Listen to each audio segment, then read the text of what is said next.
Hello everyone, स्वागत है आप सबका हिंदी क्लासेस पर। दोस्तों, आज है 4 अप्रैल 2023 और 4 अप्रैल 2023 का आपका एमपी पटवारी का फर्स्ट शिफ्ट का एग्जाम हो चुका है। तो आइए फर्स्ट शिफ्ट में आए हुए सभी प्रश्नों का हम लोग एनालिसिस करते हैं और देखते हैं कि उन सभी प्रश्नों का सही सही आंसर क्या हो जाएगा, जिसमें आपके स्टैटिक जीके है, करंट अफेयर है, हिस्ट्री है, कंप्यूटर है, हिंदी है और साइंस है। तो आइए इन सभी सब्जेक्टों को हम प्रश्नों का जो है आंसर देखते हैं। तो देखिए, आपका एक प्रश्न आया हुआ था नृत्य से। देखिए, आपका कोई भी एग्जाम हो, प्रत्येक एग्जामों में नृत्य से एक प्रश्न जरूर बनता है। तो देखिए, एक प्रश्न पूछा गया था कथकली कहाँ का लोक नृत्य है। तो देखिए, कथकली जो है ये केरल का शास्त्रीय नृत्य है। ठीक है, यहाँ पर जो लोक नृत्य लिख रहा है ये शास्त्रीय नृत्य होगा। ठीक है, कथकली जो है केरल का एक शास्त्रीय नृत्य होता है। नृत्य दो होते हैं, एक लोक नृत्य, एक शास्त्रीय नृत्य। तो कथकली क्या है, ये केरल का शास्त्रीय नृत्य है। इस प्रकार आपका केरल राइट आंसर हो जाएगा। देखिए, दूसरा प्रश्न आपका आया था फोर्ब्स द्वारा जो है महिला एथलीटों की सूची में विश्व में 25वें नंबर पर और भारत में पहले नंबर पर कौन महिला है। फोर्ब्स द्वारा जारी महिला एथलीटों की सूची में विश्व में 25वें नंबर और भारत में पहले नंबर पर कौन महिला थी। तो इस प्रश्न का राइट आंसर था आपका पीवी सिंधु थी। यानी जिस ऑप्शन में पीवी सिंधु दिया गया था वो आपका राइट आंसर हो जाएगा। ठीक है, ये पूरे विश्व में जो है 25वें नंबर की थी। अब देखिए नेक्स्ट प्रश्न आपका क्या था। नेक्स्ट प्रश्न आपका हुआ था अंडर 20 विश्व कुश्ती चैंपियनशिप वर्ल्ड कप में स्वर्ण पदक किसने जीता। ठीक है, तो देखिए स्वर्ण पदक आपका पूछा गया था। तो इस प्रश्न का राइट आंसर देखिए क्या हो जाएगा। बुल्गारिया के सोफिया में आयोजित विश्व अंडर 20 कुश्ती चैंपियनशिप 2022 में शुक्रवार को मौजूदा जूनियर एशियाई चैंपियन अंतिम पंघाल ने स्वर्ण पदक को जीतकर इतिहास रचा है। देखिए 2022 का था जो कि शुक्रवार को खेला गया था। तो इसको किसने जीता है, तो अंतिम पंघाल ने। इस प्रश्न का राइट आंसर क्या है, अंतिम पंघाल। इन्होंने क्या किया, अंडर 20 विश्व कुश्ती चैंपियनशिप में वर्ल्ड कप में स्वर्ण पदक जीता हुआ है। अब देखिए आपका नेक्स्ट प्रश्न आया हुआ था और ये इंपॉर्टेंट प्रश्न भी है, मिल्खा सिंह का संबंध किस खेल से है। तो इस प्रश्न का आंसर सभी लोग जानते होंगे। मिल्खा सिंह, देखिए इनके बारे में थोड़ा सा आप जरूर जानकारी रखिए। फ्लाइंग सिख के नाम से विख्यात पद्म श्री मिल्खा सिंह एक भारतीय क्षेत्र धावक हैं। यह क्या है, एक धावक हैं। ठीक है, इनका संबंध किससे है, धावक से। और ट्रैक रनर भी हैं। वह राष्ट्रमंडल खेलों और एशियाई खेलों में 400 मीटर दौड़ में स्वर्ण पदक जीतने वाले एकमात्र एथलीट हैं। अब आपसे मन में आएगा कि इनको पूछा क्यों गया है, तो क्योंकि देखिए यहाँ पर दिया गया है इनको पद्मश्री से सम्मानित किया जा चुका है। ठीक है, और ये 400 मीटर दौड़ में स्वर्ण पदक जीतने वाले एकमात्र एथलीट हैं। तो इनका संबंध किस क्षेत्र से है, तो धावक से हो जाएगा। धावक आपका राइट आंसर है। नेक्स्ट प्रश्न देखिए आपका हुआ था भारत कब गणतंत्र देश बना। ठीक है, तो इस प्रश्न का राइट आंसर है 26 जनवरी सन 1950 में संविधान लागू करने के साथ ही देश को पूर्ण गणतंत्र घोषित कर दिया गया था। तो यानी इस प्रश्न का राइट आंसर क्या है, 26 जनवरी सन 1950 ईस्वी। अब हम नेक्स्ट प्रश्न देखते हैं जो कि आपका हिस्ट्री का प्रश्न है। तो देखिए आपसे पूछा गया था मौर्य वंश की स्थापना किस शासक ने की थी। मौर्य वंश की स्थापना किस शासक ने की थी। तो इस प्रश्न का राइट आंसर होगा कि चंद्रगुप्त मौर्य ने। आप थोड़ा सा इनके बारे में जानकारी जरूर रखिए। इसकी स्थापना का श्रेय चंद्रगुप्त मौर्य को और उनके मंत्री चाणक्य को जाता है। साम्राज्य पूर्व में मगध राज्य में गंगा नदी के मैदानों आज का बिहार एवं बंगाल से शुरू हुआ। इसकी राजधानी पाटलिपुत्र जो आज के पटना शहर के पास वर्तमान में स्थित है। तो इस प्रश्न का राइट आंसर क्या है, चंद्रगुप्त मौर्य ने। अब हम नेक्स्ट प्रश्न देखते हैं आपका जो कि साइंस का प्रश्न है, केमिस्ट्री का प्रश्न है। कैल्शियम कार्बोनेट कैसे बनता है। देखिए कैल्शियम कार्बोनेट बनता क्या है इसको पहले समझ लीजिए। बुझे चूने जिसका सूत्र क्या है, कैल्शियम हाइड्रोक्साइड। ठीक है, जिसका केमिकल नेम क्या है, कैल्शियम हाइड्रोक्साइड। और इसका सूत्र क्या होता है, CaOH का होल ट्वाइस। पर कार्बन डाइऑक्साइड गैस प्रवाहित करके कैल्शियम कार्बोनेट यानी CaCO3 प्राप्त होता है। ठीक है, कैल्शियम कार्बोनेट कैसे बनता है, तो कैल्शियम हाइड्रोक्साइड पर कार्बन डाइऑक्साइड गैस प्रवाहित करते हैं जिससे कैल्शियम कार्बोनेट गैस बन जाता है।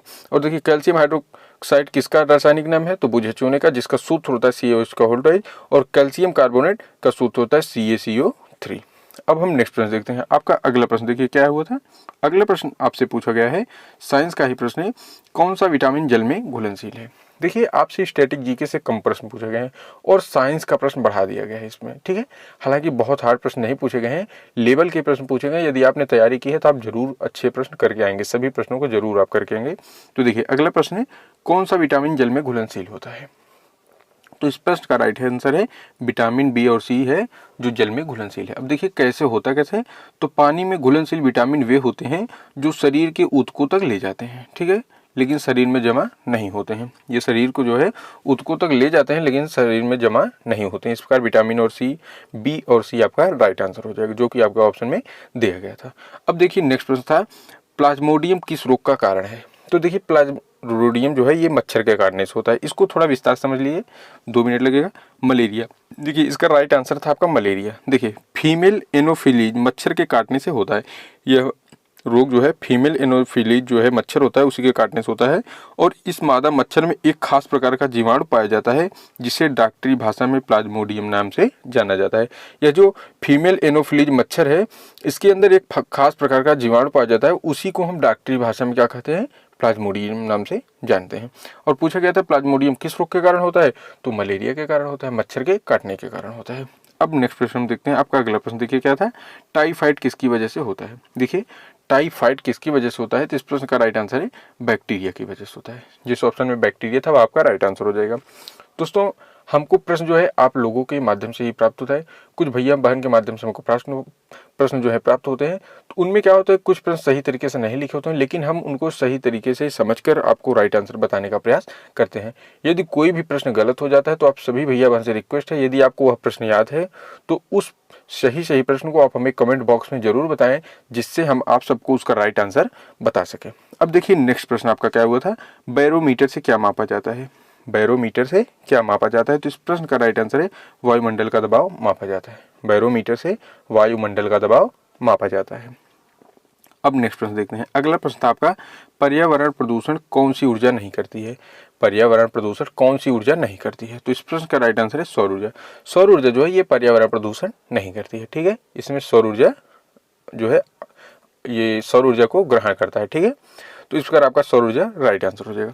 अब देखिए अगला आपसे पूछा गया था परमाणु क्रमांक के बारे में, जो कि बहुत ही सरल पूछा गया था। 12 किसका परमाणु क्रमांक होता है? तो ये हमारे हिसाब से सभी भैया और बहन सही करके आए होंगे। तो इस प्रश्न का राइट आंसर क्या है? मैग्नीशियम का। 12 परमाणु क्रमांक मैग्नीशियम का होता है। अब देखते हैं हम नेक्स्ट प्रश्न आपका। अगला प्रश्न आपका पूछा गया था ऊर्जा पिरामिड में। देखिए ये पिरामिड से प्रश्न था, ऊर्जा पिरामिड में कितने % ऊर्जा का स्थानांतरण होता है? तो इस प्रश्न का राइट आंसर है 10% ऊर्जा का। आपका 10% राइट हो जाएगा। थोड़ा इसको समझ लीजिए, केवल 10% ऊर्जा एक पोषी स्तर से दूसरे पोषी स्तर में स्थानांतरित होती है, बाकी वातावरण में लुप्त हो जाती है। केवल 10% ऊर्जा जो है ये एक पोषी स्तर से दूसरे पोषी स्तर में स्थानांतरित होती है, मतलब जाती है, बाकी जो है वातावरण में लुप्त हो जाती है, समाप्त हो जाती है। इस प्रकार 10% आपका राइट आंसर हो जाएगा। देखिए नेक्स्ट प्रश्न है हिंदी से। दोस्तों हमको आप लोगों के ही द्वारा एक ही प्रश्न को 2 माध्यम से बताया गया, इसलिए हमने दोनों का एनालिसिस कर दिया, जिससे आपको प्रश्न को समझने में आसानी हो जाए। देखिए गोधूल का पर्यायवाची का है। यदि आपसे पर्यायवाची पूछा गया था तो देखिए गोधूल का पर्यायवाची होती है गेहूं, कनक, गोधूम, गंदुम। ठीक है, ये इतने हैं। तो इनमें से जो आपका प्रश्न था वो राइट आंसर।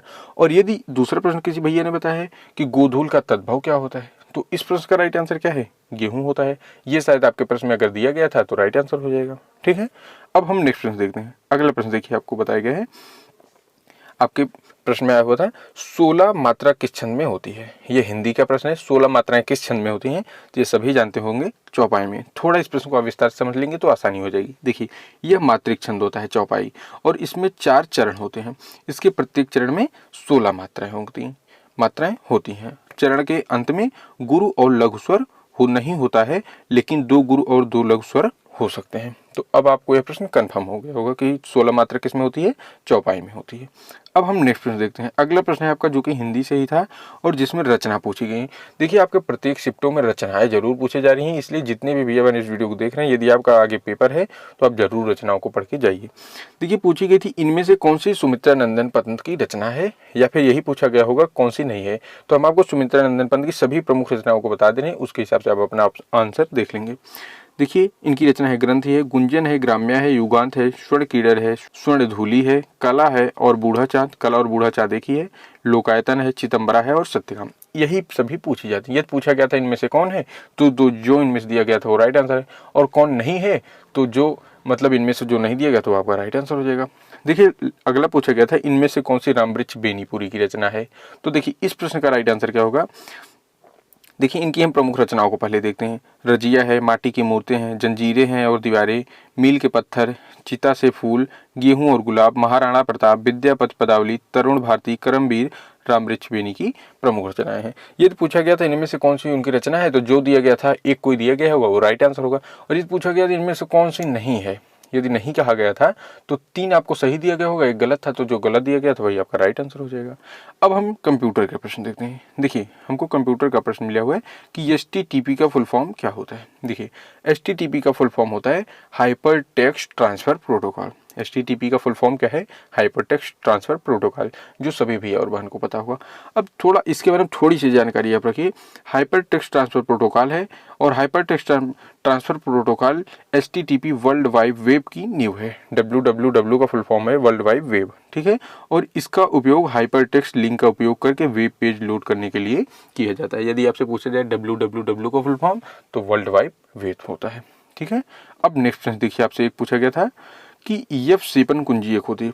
F7 कुंजी आमतौर पर माइक्रोसॉफ्ट प्रोग्राम जैसे माइक्रोसॉफ्ट वर्ड, आउटलुक आदि के लिए उपयोग की जाती है। तो इस प्रश्न का राइट आंसर क्या हो जाएगा आपका, जो कि आपके ऑप्शन में दिया गया था, वर्तनी और व्याख्या की जांच करना है। इस प्रश्न का यही राइट आंसर है। अब नेक्स्ट प्रश्न देखिए, आपसे पूछा गया था CPU कहाँ स्थित होती है। CPU कहाँ पर स्थित होती है? मेमोरी कहाँ स्थित होती है पूछा गया था। तो मेमोरी आपकी CPU के पास में स्थित होती है। मेमोरी कहाँ स्थित होती है? CPU के पास में स्थित होती है। इस प्रकार आपका CPU जो है राइट आंसर हो जाएगा। देखिए नेक्स्ट आपसे पूछा गया था एक प्रश्न, जावा क्या है? जावा क्या है? तो हो सकता है कुछ भैया बहन इसको गलत करके आए हैं, तो आप राइट आंसर देखिए।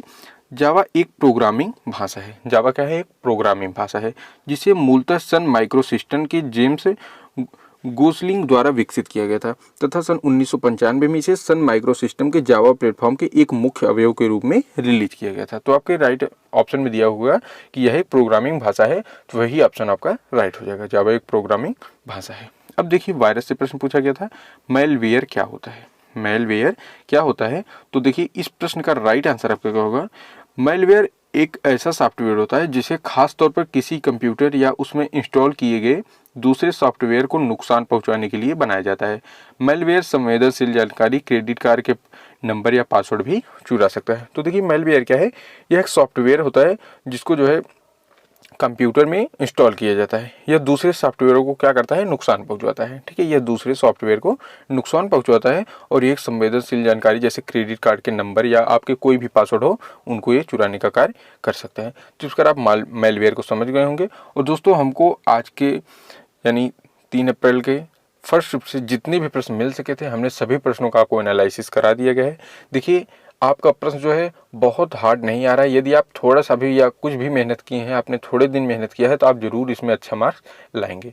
और रीजनिंग के प्रश्न हमने देखे हैं, रीजनिंग में से आपके टोटल 75 प्रश्न आए हैं। बहुत हार्ड प्रश्न नहीं पूछे गए हैं। हाँ, थोड़ा हार्ड प्रश्न पूछे गए हैं क्योंकि क्या है कि स्टैटिक जीके से कम प्रश्न बन रहा है और सभी लोग स्टैटिक जीके पढ़ के गए थे, ठीक है। तो इस प्रकार जो है आप साइंस पर भी फोकस रखिए और मैथ को भी पढ़ के जाइए और मिलते हैं हम आपको एक नेक्स्ट वीडियो में। तब तक के लिए जय हिंद, जय भारत।